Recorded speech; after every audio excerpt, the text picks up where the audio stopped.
Today you're gonna fly, your memory is gonna take you to some place I'm going to tell you. Because we're gonna talk about unforgettable memories. So let's start with the Question first. a great meal in Paris. Ellison Richards. Morning. Morning.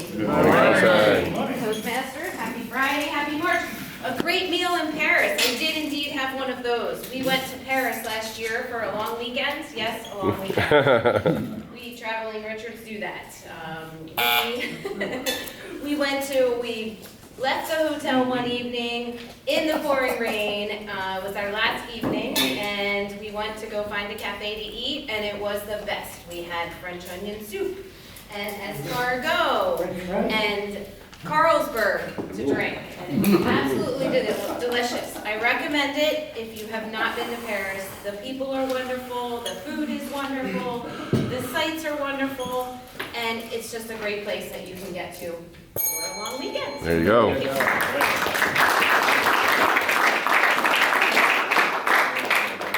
An unforgettable secret. Amy White. The jig is up. How about Jeff? That was a secret. About Jeff?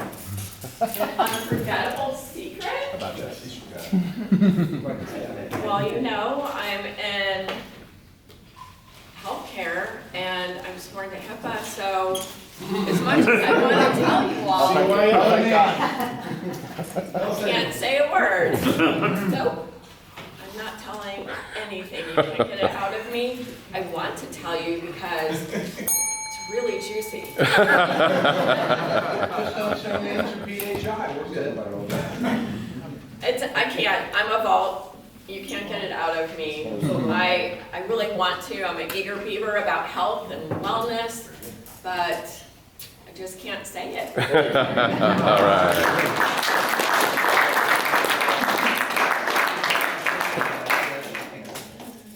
An unforgettable boxer. Yuki Zhu. Yuki. Morning. An unforgettable boxer. Boxer. Oh. So, recently I got really into boxing, and you know, whenever a fight would come on, I would tune in on Saturday night and watch. One of the most unforgettable boxers I've seen of late is this guy named Dmitry Bivol. He is very much a Russian-style type of tall fighter. His last fight, he fought Canelo, and absolutely outclassed him and outskilled him in every way. So I'm very much an eager beaver about boxing, and I'm also very much an eager beaver about the skill and the art behind it, and I feel like Bivol did a phenomenal job that night. There you go.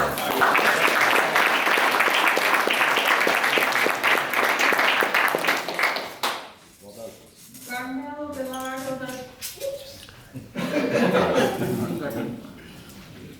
An unforgettable guitar. Carmelo.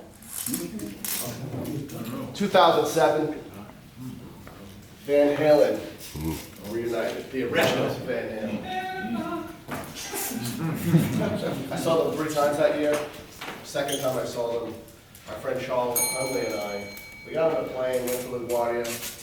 We got to LaGuardia, we got on a plane, went to Minneapolis, St. Paul. We were in first class, and we drank a lot of rum and coke. We get to Minneapolis, we go to the hotel, but we get a 12-pack or an 18-pack of beer. I don't remember. It's a whole blend. But when we got into the stadium, we were right by the stage, and Eddie Van Halen came out, and it was literally this far away from us as he went into his opening guitar. Now, if you've ever seen Eddie Van Halen live, take a moment to go back there. Because he was an eager beaver for his guitar. He changed the whole face of guitar. That's the best guitar. An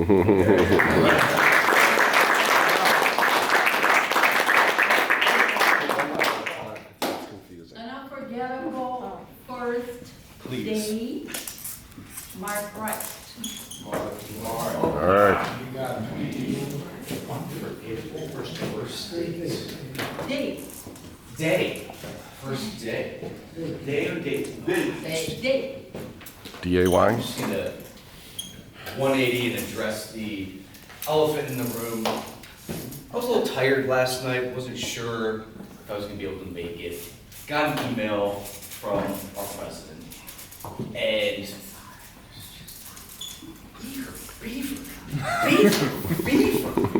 Just thinking, God, like, I didn't know what the word of the day was at that time, and being a sarcastic man in his 40s, thinking like, what is gonna go on at this meeting? I couldn't fathom it. And, you know, I decided like, I have to check it out. So I pulled myself together, made it here today to see you guys. A little bit different meeting than I was expecting, but happy March 1st. All right.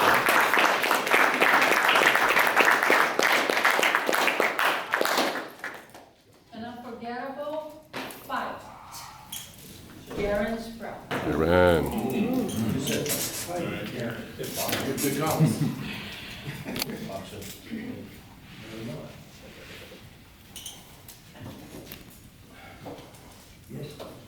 I'm gonna go with the unforgettable date.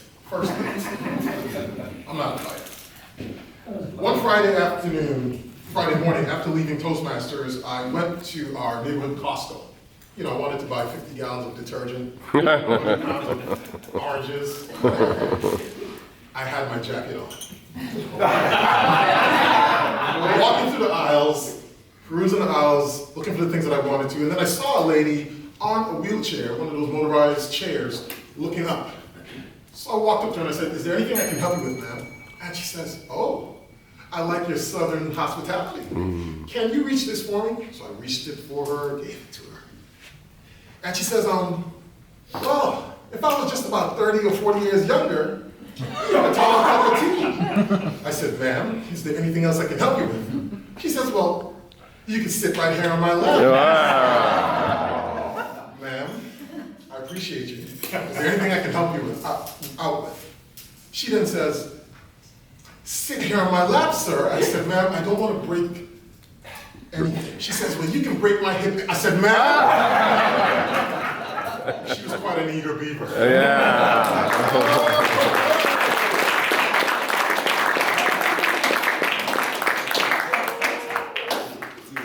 Unforgettable teacher, Kathleen Hoffman. Well, an unforgettable teacher that I had was my film teacher at the University of Tampa. She really worked with me on how to edit film, how to make things look, she helped me make things look black and white, and she worked with me on editing and putting sound together as well. And she was definitely an eager beaver. She helped me become an eager beaver. And that's my unforgettable teacher. Sweet.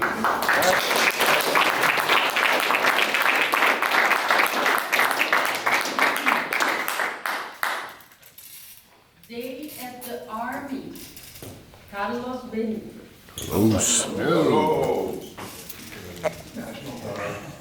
Memories can also be nightmares. And my first day in the Army, I get in, report. There's this little guy, PV2, and he looks at me. He says, "What's your name?" I says, "Carlos Benitez." He says, "Well, here." And he gives me all my linens, because we got in from the bus all the way from Buffalo to Fort Dix, New Jersey, and it must have been 1 or 2 o'clock at night. And he gives me the pillows, the covers, and everything, and he says, "All right, get your butt upstairs and double time." And I looked at him and I just like, I don't know what double time. And he says, "I said double time, get back down here." And he goes, "Are you deaf or something?" I says, "No." He says, well, double time. He says, grab that garbage can right there. He says, and get out into the field, and I want you to pick some dandelions for me. I'm gonna make some wine, and you're not gonna have any. So I picked up the whole thing. It took 2 hours to fill that thing up. Come back, he dumps it, he goes, go back out and get me another can. Thank you. All right.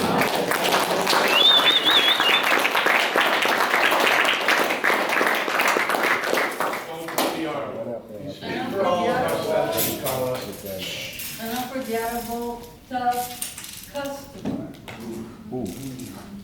Lazare. Lazare.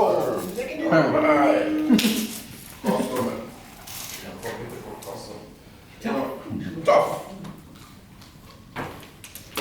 I will go also with a date because customer, I don't like interacting with people when it comes to buying stuff, so I want to go with a first date. That was in the beginning when I was dating. I didn't know how to read the vibe of a lady. So when it's time to do the move, I sometimes miss that. So for one lady, I went and I missed the first one, and I went for a kiss. She said, no, I can't kiss. I said, why? She said, you missed the window of opportunity. I said, oh my God, but can you open the window again? She said, it doesn't work like that. I said, all right. So we both got mad, and then I said, okay, let me drop you home. So I put her in the car and go. So while we were going, it was hot in the car. And she said, please, it's a little bit stuffy over here. Can you open the window? I'm sorry, it's closed. I can't open it anymore, so I have learned. I'm now an eager beaver when it comes to ladies. All right.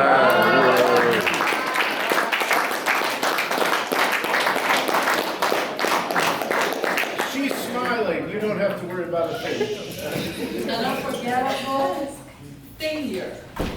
What? 10 things. Unforgettable failure. Oh, Lord. I had so many failures in my first speech. I did a whole speech in here one time about failure is your friend, because you learn so much when you fail. You learn a lot more when you fail than when you succeed. So failure is a part of success, it's a part of life. Speaking of eager beavers, when I was in the Boy Scouts, the last night of our camp, we went to this camp, there was 1,000 campers there. A friend of mine and I got this idea, we were going to go out and there's a bunch of canoes, we were going to swamp all the canoes so the staff members the next morning would get all mad, they didn't know what happened. I had to walk, he chickened out, we were going to go about 1 in the morning. And then I woke him up and he's like, I can't do it, I can't do it. So I'm going by myself, this is totally true story. No flashlight, I'm literally memorizing the trail back to where the canoes are. And I'm almost to the canoes and all of a sudden I hear, "Ah!" really loud. And I was like, oh my God, what was that? It scared the crap out of me. And I realized the next day, that was actually a beaver. A beaver, when you get near them, they actually slap their tail on the water to scare you away, basically. So I was an eager beaver that night, but there was another beaver that was more eager than my beaver.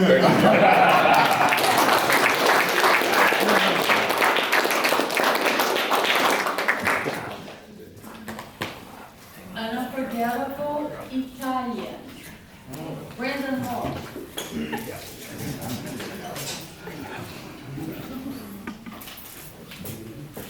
An unforgettable Italian. Italian. Oh, that's easy. My grandfather. My grandfather's name is Larry Bellata. And in English, we like to say T's as D's. We say spaghetti. We say Bellata.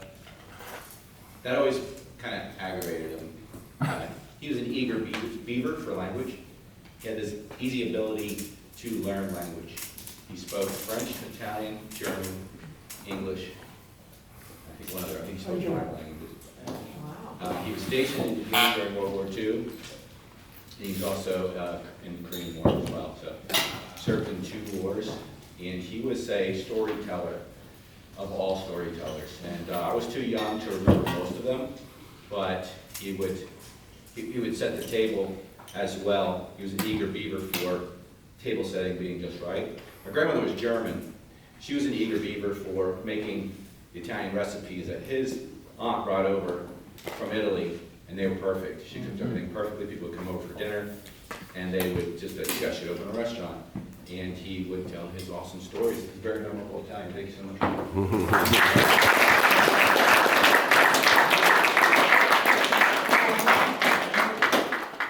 An unforgettable Greek island. Chris Myers. Chris. Just about 3 or 4 months ago, I happened to be one more time in Greece, a country that I love. I speak the language. I go there very often. And I have to say that if ever I was an eager beaver, I would go immediately to Amorgos, which is an island in the western part of the Cyclades. It's about 11 miles long, has beautiful villages both below and high up, and there I am absolutely calm. However, Castoria, which is Greek for beaver, is basically another destination. And so on September, I was beavering to Castoria.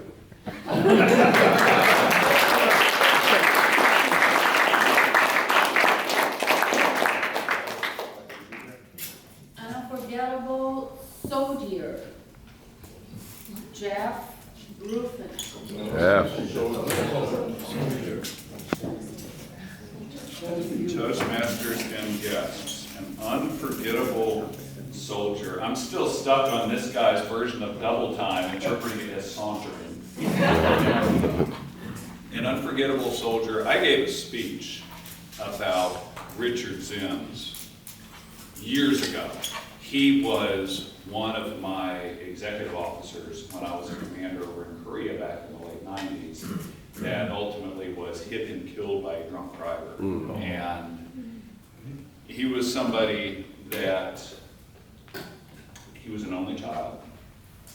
His parents would send him these care packages that were so tailored, it just the right kind of Kool-Aid, whatever flavor. He was always an eager beaver to get whatever that package was.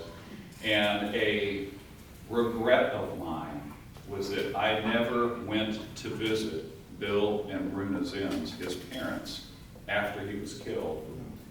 I wrote them, we corresponded, they invited me to Middletown, Ohio, where they were from, and I never made the effort to get there. So Toastmasters and guests, if there's something on that to-do list, someone you're thinking about seeing, please don't put it off. Do it for me. Thank you.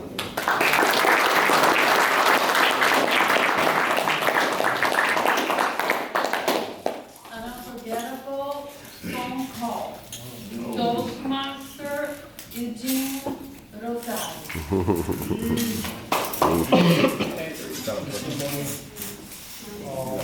One time, after graduation from my college, I received a phone call from a future advisor who said that I'm now ready to come to America, and that was quite life-changing experience.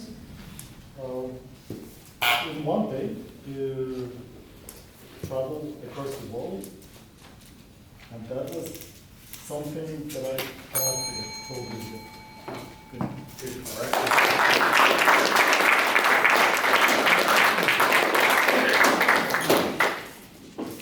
An unforgettable bear market. Bill Newhouse. Come on, Bear. Fellow Toastmasters, welcome guests. I know. I can think of the exact opposite in that back in 2007, 2008, I was riding high on the bear market. Everything seemed to be great. And then all of a sudden, it wasn't so great. I had about 150,000 in my 401k. I had about 100,000 in value of $100,000 in equity in my house. I was young. and looking forward to the future with a wonderful credit rating. Fast forward a year, that bear market was no longer a bear market.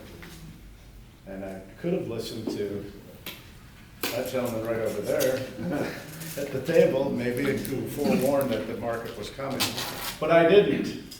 So it was a high and then it was a low. And that bear market turned out to be something I wish I would have run away from. Fellow Toastmasters.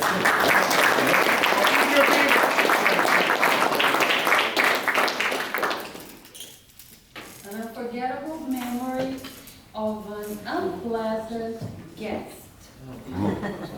Herman Salazar. Fellow Toastmasters, yes. I don't really have an experience with an unpleasant guest per se, but more like someone who wouldn't leave the house once they've overstayed their welcome. And not in a rude way or anything, but you know, you start giving them the hints of, all right, I think I'm gonna go off to bed, and they're still, oh, perfect, I'll help you make the bed.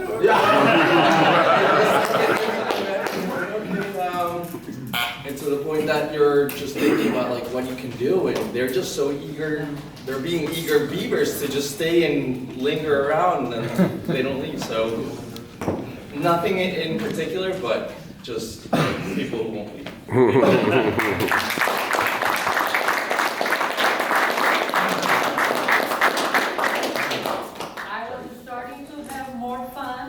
We have to go on. So thank you very much. Are you all qualified? Are you all qualified? Everyone qualified. Yeah.